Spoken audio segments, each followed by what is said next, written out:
Terrifier 3 has now officially been released in theaters, and with that, it is time to go into full spoilers on the movie. So that's exactly what I'll be doing here for you guys, is I'll be giving you my spoiler review and reaction to some of the insane things Art the Clown does this time around, diving into the new little tidbits of lore, what I really enjoyed about this movie, and some of the other things I maybe didn't love as much, as well as even speculating and theorizing what is happening in Terrifier 4, which is confirmed. We're getting that movie. So overall, Art the Clown fans, we are winning big, baby. And you know what? This October felt like we weren't getting that many horror movies. So with this film, I'm gonna do a spoiler live stream this Sunday, 6 p.m. Central Time, so that you guys can voice your opinions on what you love, didn't love, favorite moments, all that from the movie. So be subscribed on the channel for that. But okay, let's just dive into it now.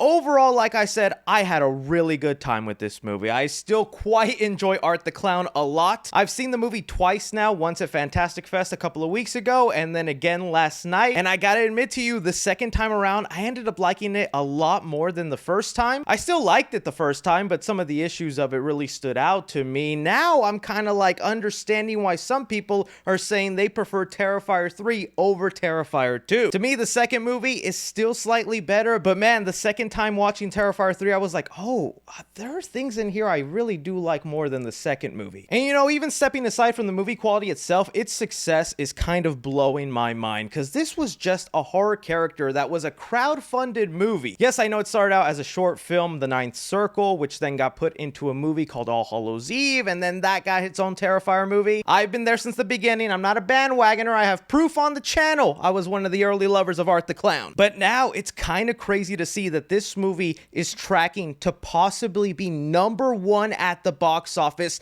That is a giant milestone for this movie. Not just that, but the weekend box office for this movie is looking to be what Terrifier 2 made in its entire box office run. Pair that up with also this Halloween, Art the Clown being everywhere in terms of merchandise, toys, decoration. This clown has fully gone mainstream, and I really think we are witnessing the birth of a new horror icon, which is what us horror fans always like to say, but I think this time it's actually happening. But okay, whatever the case, let's start off from the beginning of the movie and talk about the opening sequence that we knew was supposed to be controversial because it involved a kid. And well, since this is spoilers, it's not just that kid, it's multiple kids throughout the movie. And you know, my expectation knowing about this controversial scene and knowing how much I like Art the Clown, I did have some hesitancy, because I don't want this franchise to just be all about shock value, gore in your face. Like, that's definitely a reason why we love these movies, but I don't want that to be the only interesting thing, that these films just produce headlines of, oh, people walk out of the movie, their people threw up, oh, someone fainted. I eventually want these films to transcend those gimmicky headlines, which is still awesome though that the third movie can pull those kind of things from audience members. And so at the start of the film, we have Art the Clown, who's dressed as Santa Claus, a little girl who's watching him from afar thinking, oh, this is the real Santa, he's got presents in there, and she watches Art go up to her brother's bedroom, and this kid can't be any older than like 7-8 years old, and off screen you just hear Art chop away with his axe bit by bit, and the look on the little girl's face, I know it's messed up, but I could not help to laugh. She went from, oh my god, Santa's here, to, oh, what just happened to my brother? It was kind of crazy. And you know, it was also the audience reaction that made me like the movie a second time more, because it was a packed theater of what you could tell were just pure horror fans. And the reason you could tell is we was all wearing black. Like, that's just something you gotta do if you're a horror fan. But when I saw that scene and it confirmed it, okay, Art is going after kids, there's no more lying. The way it was done in just that moment, I'm like, okay, not that bad. I think there's been worse. Heck, even the movie Salem's Lot that just recently came out, they also took down a couple of kids. Michael Myers did it in Halloween 2018. This isn't new territory, so I don't know why people were making such a huge deal out of it until the scene continued on. Art goes after the dad, starts chasing the mom. The mom then runs into the bedroom and sees the dismembered body of her child, and they show all the bits. They show the head here, the arm over there, the leg over here, and that's where I was like, oh, I knew you guys would come up to the line. I didn't think you'd tiptoe over it. That to me is where I was like, okay, maybe that was a little step too far. I didn't need to see the dismembered body, but also kind of good on you, Art, for pushing those boundaries and making us feel uncomfortable. So yeah, maybe the controversy was warranted, but I still feel like up to Art the Clown standards, not that bad. But like, I feel like it was semi-tasteful. Because then as soon as that's done, Art goes after the mom. And Art holds no mercy to the mom, chopping her up bit by bit, limb by limb. I do not want to see that kind of stuff done to a kid. And so I'm glad the movie didn't cross that line. But really, overall, kind of a great opening scene. It really set the tone and let you know Art is not holding back whatsoever. And also, can I say, I just love the way Terrifier 3 was shot. This like grainy film look where it feels like a VHS movie that was pulled out of the 80s, but it's set in modern time. Everyone's got their phones, tablets, modern technology. I don't know, I just really love the look of this movie. The cinematography is down, and I kind of hope they keep this look going throughout whatever movies come up in the franchise. But that opening scene ends, looks like Art took down the entire family, and we actually flash back 5 years prior to the ending events of Terrifier 2. Now, as a horror fan, I love when horror movies do this, where they pick up moments after the last movie ended. Like, the Child's Play movies were great at that, whether it was like the opening of Child's Play 2, seeing Chucky be rebuilt, or the opening of Child's Play 3, the dismembered body of Chucky. I don't know why, I just love seeing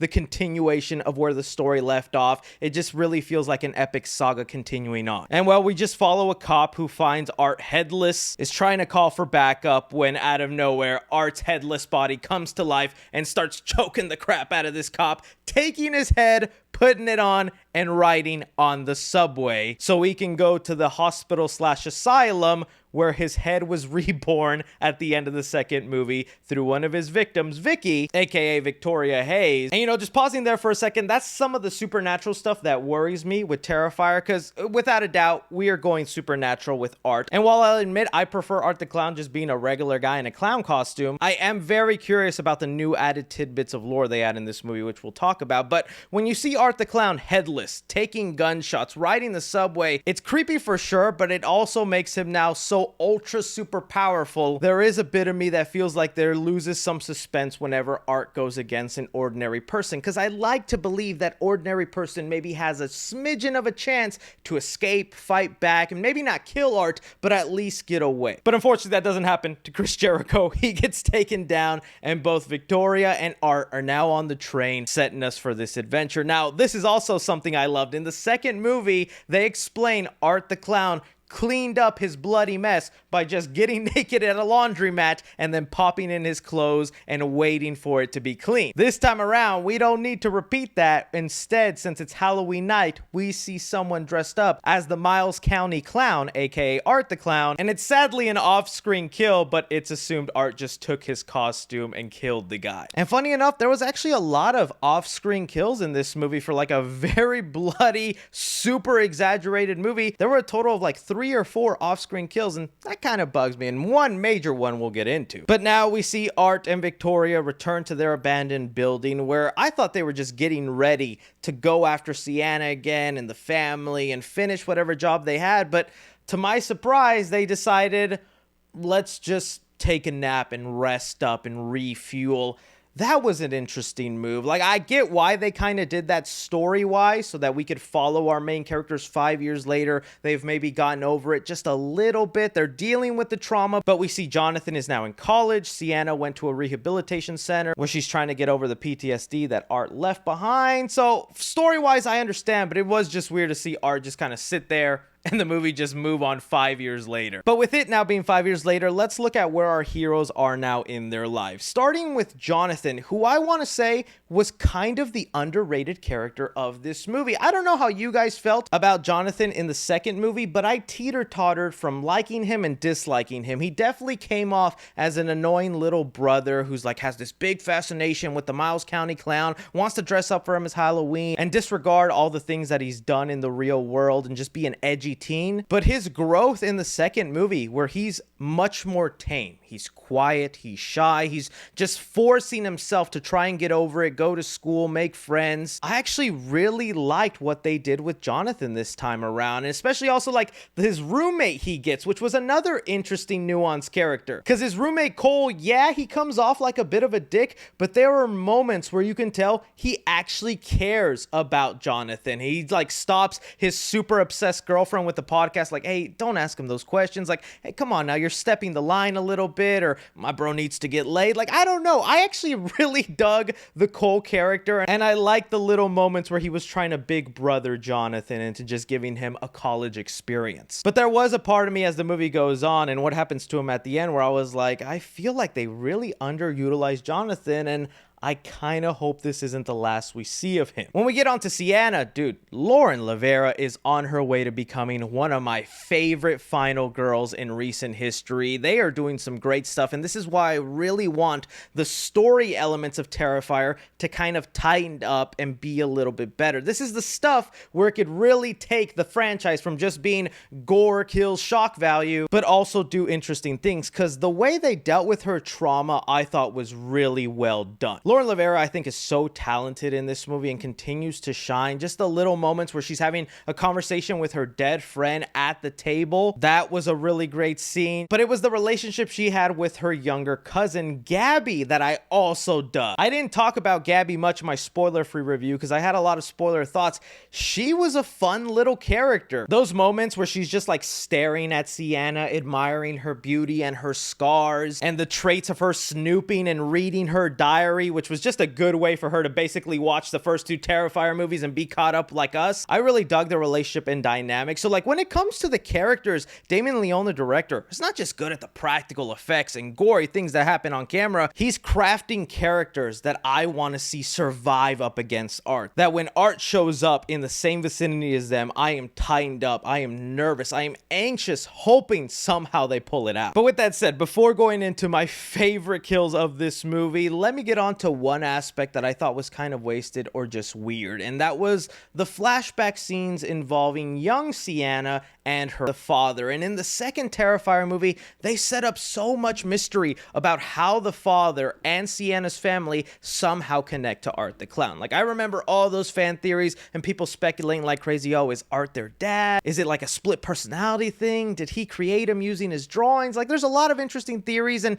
that was one part I was really looking forward to, is maybe those answers or tidbits, but I felt like those scenes really didn't add much context. We already knew the dad was the one who drew the armor that Sienna wears in the second movie. He's a comic book artist, but aside from that, we didn't get much else from those scenes. Like, I feel you could rip all those scenes involving the dad and they don't really affect the plot that much. And that's where some of the frustration comes in with Terrifier 3 on where they're going with the lore, because I feel like we were just given so little new tidbits in this third film when there's like so many unanswered questions. I don't need every mystery or detail about Art the Clown ruined, but it's for sure getting to a frustrating level. But again, that's just kind of me as a picky fan, because I'm already getting a lot of comments where I brought that up in my spoiler-free review, and so many are like, Chris, we don't go in this for the lore. We don't go in this for the story.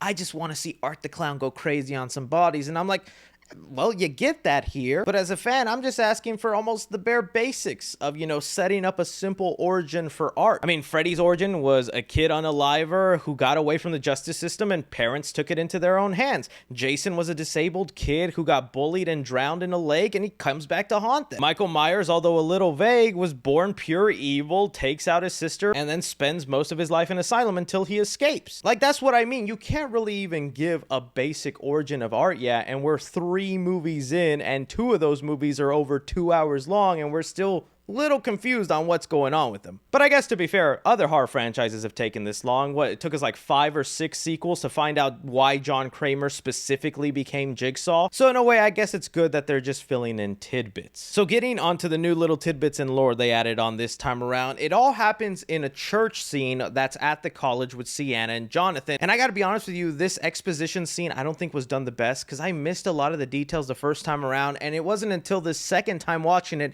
I was able to take in those details a little bit more. But basically they explain, yes, at one point it looks like Art the Clown was just a regular human, a crazy serial killer, but he was so evil he caught the attention of this demon entity that then decided to use Art the Clown as a vessel to cross over on the other side. But he doesn't possess Art. Instead, this demon possesses one of the victims of Art the Clown. In the second movie, it was the Pale Girl, which we found out through a newspaper clipping was the first ever victim of Art the Clown. And yeah, my Pale Girl fans, unfortunately, she doesn't come back in this movie and doesn't even get mentioned at all. But I guess with the 5-year time jump, it might have been hard to keep that little girl looking like a little girl. So they bring back a victim from the first movie, Victoria Hayes. And she is the one that's being possessed by the demon that is kind of giving Art his supernatural abilities, making him go from a regular human to a guy that can be beheaded, shot, basically taken all apart and still survive. But with this new evil present in the world, there must be a counterbalance to that evil, and it is Sienna who is chosen as the savior, the warrior that can fight back with this magical sword that not only is capable of actually killing Art and the demon, but also gives Sienna healing abilities so she could withstand immense amount of pain. This lore, man, it is going somewhere, and I'm still on the fence whether I love it or I think it's too much. And again, this is all little things that have been added and tidbitted as the movies continue on, and we still only have part of the piece of the puzzle. There's still so many unanswered parts and things that fans can theorize on. People believe that the dad kind of works as the creator of both Art and Sienna, that maybe his drawing actually came to life, whereas a comic book artist, he just created Art to be like this really nasty Joker-like character that ended up becoming real, so he felt responsible to try and take it out and created a counterpart to fight this evil back, which is the angel armor that is modeled after his daughter. But again, I don't know, it's a little too convoluted, and I hope it gets a little bit more simplified, but I don't think it's getting simplified, so you better get used to this kind of being the lore. But let's take a break from lore talk and just talk about some of the insane kills that happen in this movie, because what the heck, man. Starting off, once Art and this demon are done taking their 5-year nap and they're interrupted by a couple of construction workers who are gonna demolish this building, one of the workers gets it easy with kind of just a stab to the neck and multiple stabs, but another worker gets a pretty gruesome one, man, and that's where it really felt like they were trying to make almost every takedown in this movie of the level of the bedroom scene from the second movie. Because this construction worker gets like a 9-inch nail through the hand, and then Art takes a box cutter, starts cutting him from the forehead, and then rips his whole face off. And we're not done there. The whole time, the lady demon Victoria's watching him, and she's flicking the Bane with a piece of glass to her vajayjay, and she's getting off on Art just doing this to this guy. And I gotta admit to you, I'm not a guy who will really say, that's too much, that's too gory, I'll throw up, or I'm queasy, or I gotta walk out of here. But I will say, what are we doing here? What is going on? That was like the only part of the movie where I was like, this feels like you're maybe trying a little too hard, maybe going a little too edgy. But I also couldn't help to laugh a little bit, especially when they were done and Art looks at her and goes, shame on you, naughty, naughty. Bro, I need Art doing that to me. Scratch that, you didn't hear that. But definitely top 5 WTF moments of the movie, and we're not even done there. Bringing us to the sequence where Art gets his Santa costume. So Art walks by a bar, and through the window he sees a guy in a Santa outfit because it's Christmas and he's a mall Santa. And dude, I love this entire sequence. This was one of the best parts. This is really where it felt like elements of the first movie and elements of the second movie being put into one, where it's just Art randomly going from victim to victim, but we have a little bit of story to add on. And really, it was just so much fun. Like, David Howard Thornton is so underrated as this body of Art the Clown, because he's got these mannerisms that make him so fun to watch, from when he gets dead serious to when he starts laughing. His silent comedicness is so charming, and that's why I'm like, Art the Clown, I just love him a little bit more sometimes than the movie, because me as a horror fan, I really like the funny characters. Like, Freddy Krueger is my favorite slasher of all time, but you guys know, big fan of Chucky, and he's a little sassy, mouthy brat. Also a really big fan of characters like the Leprechaun, and all 3 of these guys have a thing in common where they're just funny, talkative characters. So to see something like Art the Clown that is funny but doesn't physically talk, I think is so new, and is one of the things that is catapulting him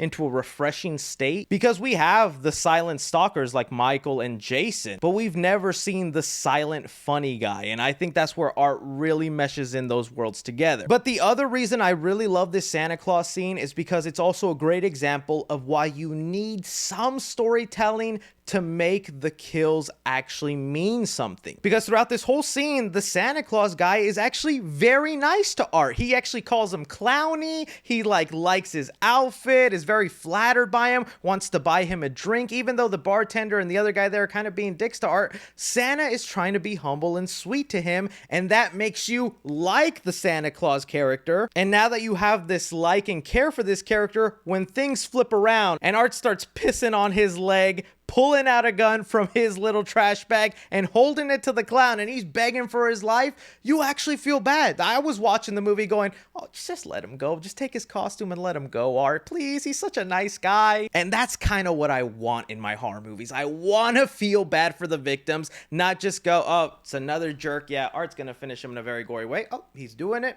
There goes his leg. There goes his butt. Cool. On to the next guy, rinse and repeat. And yeah, that Santa Claus takedown was pretty crazy. I like how in the last movie, Art had a flamethrower. So now that it's Christmas, snowy time, Art makes an ice blower using liquid nitrogen and freezes his shins and legs and face and just starts mashing him. Pretty crazy. And the final touch of ripping his beard and wearing it, because that Santa earlier said, you're not a real Santa unless you got a beard. Oh, I knew he was going to regret those words. Just the Santa scene, all great. Great. That's then where it took us into my next surprise of the movie is Art then taking that Santa outfit, going to a mall, pretending to be a mall Santa, handing out presents to little kids, and then ultimately blowing them up. I knew the opening scene was going to involve kids. I thought that was going to be the extent. No, Art went further and blew up a bunch of little kids just wanting to see a mall Santa. Again, as far as Art the Clown goes and the way he tortures the human body, a quick explosion and poof, that was pretty tame for Art. I'ma let it slide. But the final takedown we gotta talk about before the last 10 minutes of this movie that went insane is the shower sequence that I think everyone can agree on is this movie's version of the bedroom scene from Terrifier 2. Now, a lot was going on in this scene. It gets built up nicely because Art is at the college trying to find Jonathan, and in doing so, he walks by his dorm and hears the roommate and his girlfriend talk about how she's so interested in Art the Clown and just what it's like to go through that trauma, to stare into the eyes of evil. And also, great comedic timing from David Howard Thornton in here, because the boyfriend is going like, sounds like you want to bang this dude, and the whole time we're cutting back to Art going, oh, she don't want to bang me?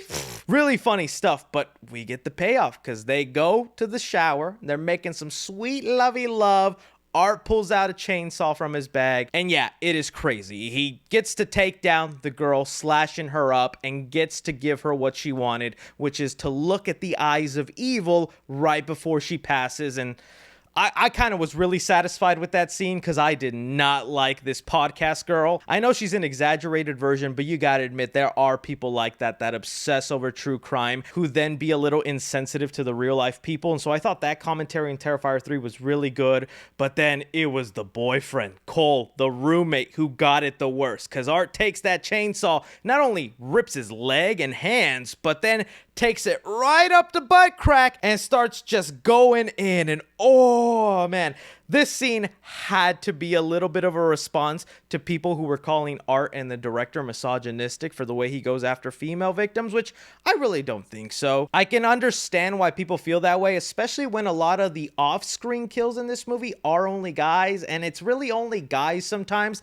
that get the quick, painless takedowns. Like, for instance, the two guys at the bar, one just got shot in the head and one got it in the throat, and that was it. You don't really see that a lot with the female victims, where it's an off-screen thing or they just get quickly taken down. But my counter argument to that is, like, he's actually written such a strong, cool female lead in Sienna. I don't see how you could also call this director misogynistic. So I just don't agree with people labeling Art and stuff like that. It's also just kind of an unfortunate trope of the horror genre, which, hey, maybe can get changed over time, right? But yeah, that scene was intense. And then when he flips over and they zoom in on his wiener and balls, I was like, oh, both times watching it, I just squeezed my legs and had to do a side-eye look at it because that was crazy. I don't know how they're gonna try and top things in Terrifier 4, but dude, it's just good luck, man. I like it. There was definitely stuff where I felt like I needed a palate cleanse myself and come home and watch Paddington or something. It also makes it worse in a positive way because the practical effects in here are so darn good. There was like a couple of times in Terrifier 2 where you could tell,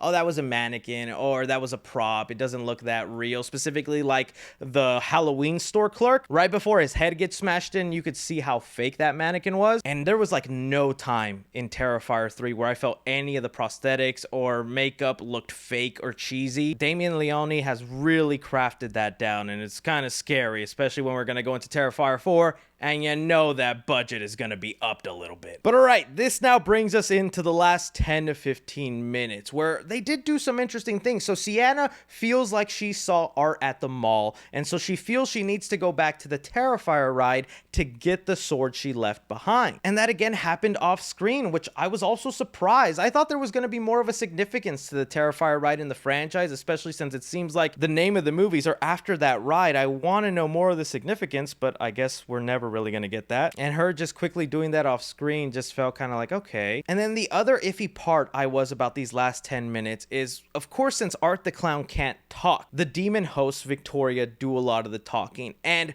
while I'll admit she was really crazy and kooky, and I'm glad she got her own little Art the Clown outfit going, and her main goal is to get Sienna's body and take over it, because then if there's no savior or warrior to defeat them, they're just all powerful, it seems like. And so that's what Art the Clown was trying to do in the movie, is just kind of kill everyone in Sienna's life so it could break her spirit, and then the demon can more easily possess her. But there were parts of that where I'm like, man, this is really making Art the Clown into more of a henchman, into a follower, someone you just command with a finger. And I'm like, dude, Art is such a cool villain. Reducing him down to a henchman, don't know if I love that. You know, it was kind of like the way Michael Myers was reduced to a henchman role during the Thorn stuff in the Halloween series, where he was being controlled by a cult and just used as a prop and stuff like that. I don't want to diminish the value of Art, so I'm still kind of iffy on that, but the scenes, that entire 10-15 minute sequence, I was on the edge of my seat, because I'm like, how is she going to get out of this? How is she going to fight back? Is this really how it's going to end? Like, I was genuinely in suspense that entire time. But her uncle got an off-screen kill, and his head is just on top of the Christmas tree. Again,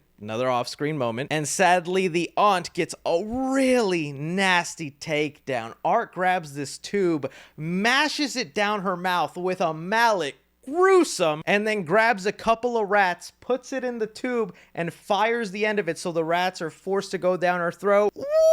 Ooh, how do you think of this stuff, man? It's kind of creative and crazy. That's kind of what I want more in Terrifier 4. I don't really need bigger blood and gore. I want more creativity with the takedowns, and feels like maybe we are leaning that way. But then when it looks like Sienna's the last one left, they actually reveal this skull that they lied and said was the little cousin Gabby. Art the Clown puts some glasses on it and reveals it was actually Jonathan's skull, and Jonathan was taken down off screen.